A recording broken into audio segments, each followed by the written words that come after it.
All right, welcome back. So it's Shiloh again with the merchant processing up here in Altamont, Utah.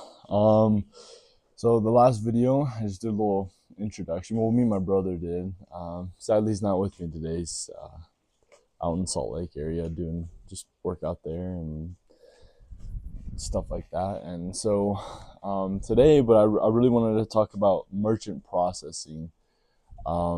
And kind of the reason why we got into it and why we say it's so good as a from a salesperson's perspective, and then also as offering a service. um, who does it affect, the parties that are involved, um, and just the basics of credit card processing. So I got my laptop here, I'm looking at it just to remember some of the key points.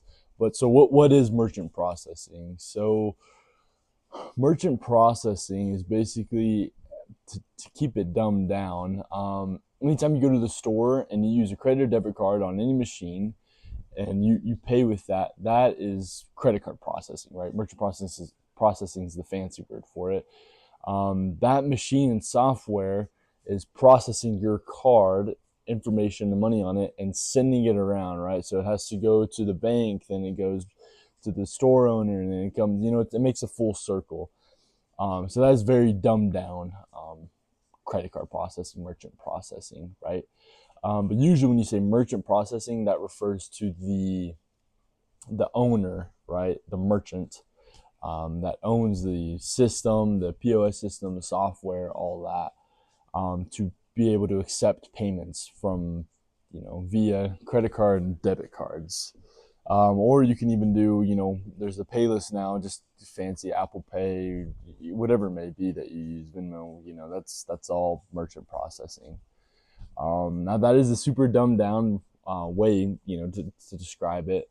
But now, who does it affect? So, of course, it's going to affect the merchant. Anytime someone pays with a card, it takes money to process that payment, right?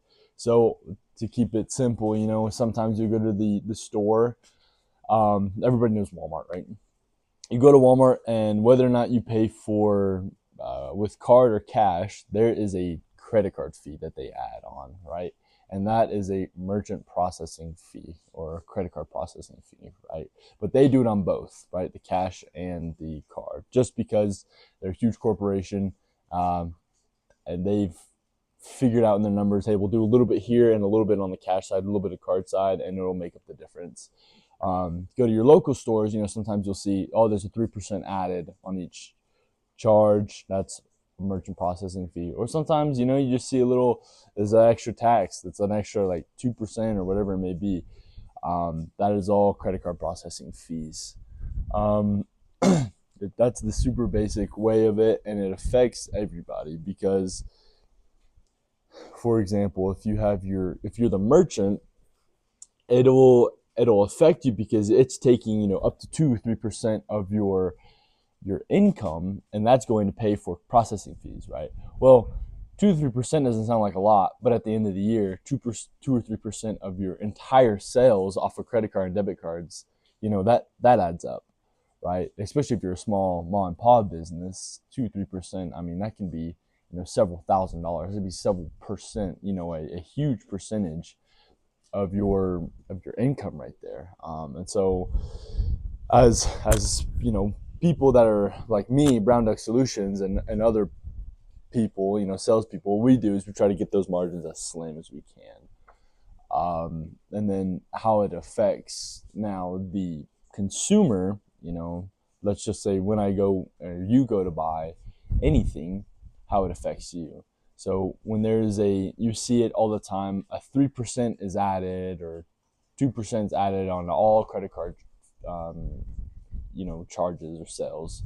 Well, that affects you because now your $100 item is now $102 or $103 to pay for credit card fees. And I see both ways of it. You know what I mean? So, one, if you add the fee onto the customer, it you know pays for the credit card fee, so the store owner's not having to pay for it. But you're also charging your customer an extra 2 3%. So I mean, it's a toss up. Small mom and pop places that are ticket items of $100 or less, people really don't care.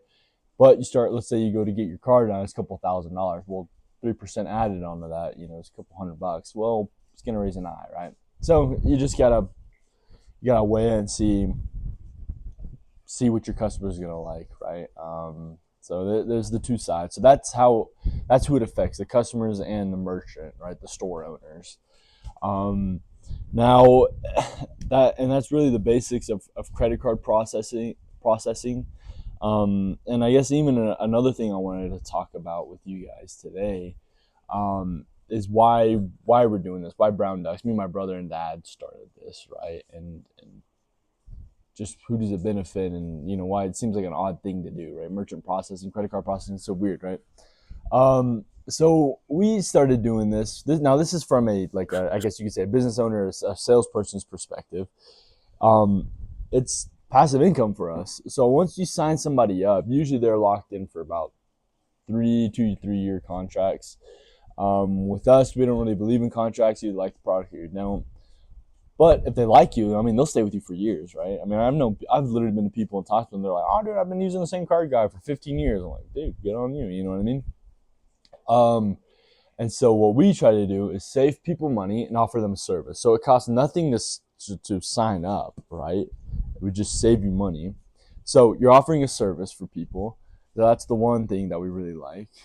Second thing that me and my brother seem to, and my dad actually, he's a really chatty guy, a lot more than I am.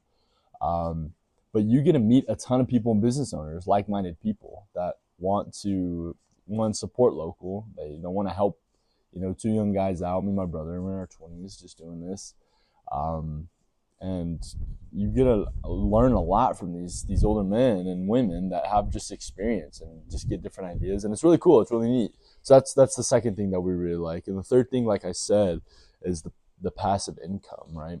So once you sign these people up, every month you get a little bit of a residual, right? A percentage or a certain money off of each person you sign up, right? And so, me and my brother are all about, dude, we're thinking the long game, right? We just have very entrepreneurial kind of ideas, I guess you could say, just because our father and mother, they're very, they're like that a lot. They're entrepreneurs, and so we're like, dude, let's follow in their footsteps. You know what I mean? So the more we have to do now, and the less we have to do later, it sounds the better, right? So we're grinding doing this, and so every month we just kind of get a check. That's, oh, here you go. This is from your list of clients that you have, right? And that's it. That's with us sitting back doing nothing, right? But the more people you sign up, the bigger it comes, bigger it comes. So it's a snowball effect. And so that's the pros of doing this sales, right? Instead of doing like how it would be, selling bug juice or, solar. You make a sale, well, that's cool. You get, a couple $1,000 check off that, right? But it's only that one sale and that's it. It's ended, right? Whereas this, it could be infinite, right? It can just keep going on forever as long as you have people signed up with you. And they like you. So that's why we try to play off the customer support and this and that, you know what I mean? And the good fees. So yeah, that's credit card processing, who it affects, the little basics of it, and why, from a salesman's perspective, it's kind of genius, you know what I mean? Now, don't get me wrong, we've been at this for like 8-9 months now. It was slow in the beginning, you have to sign people up, and we were just learning how to sell this stuff. And don't get me wrong, I'm not made to be a salesman, but I can talk to people. That's not a problem. And so if you get people to like you, and they trust you, they'll sign up with you. So that's not crazy hard. So if you're not afraid of talking to people, and you feel like you're giving a good service, which I really do. I'm not out here to screw people and just take their money, right? So that's another benefit that I really like and enjoy from doing, I guess you could call it credit card sales, right? Merchant processing. So yeah, so that's what I wanted to share with you guys today. If y'all have any ideas or thoughts or anything like that, and you want to know more, dude, please hit a comment, right? And I'll get back with you. I'll make a video about what you're curious about, what you want to learn. In the next video, I want to share the different types of credit card processing. and like I said, you putting the fee onto the customer, or you as the business owner absorbing that into your cost, and that percentage. I mean, there's a ton of different ways you can do it, and I want to talk to that about you guys to get you more informed. So thanks for now. Like, subscribe, dude. I'm here for y'all. Let me know if y'all need anything. Thanks so much.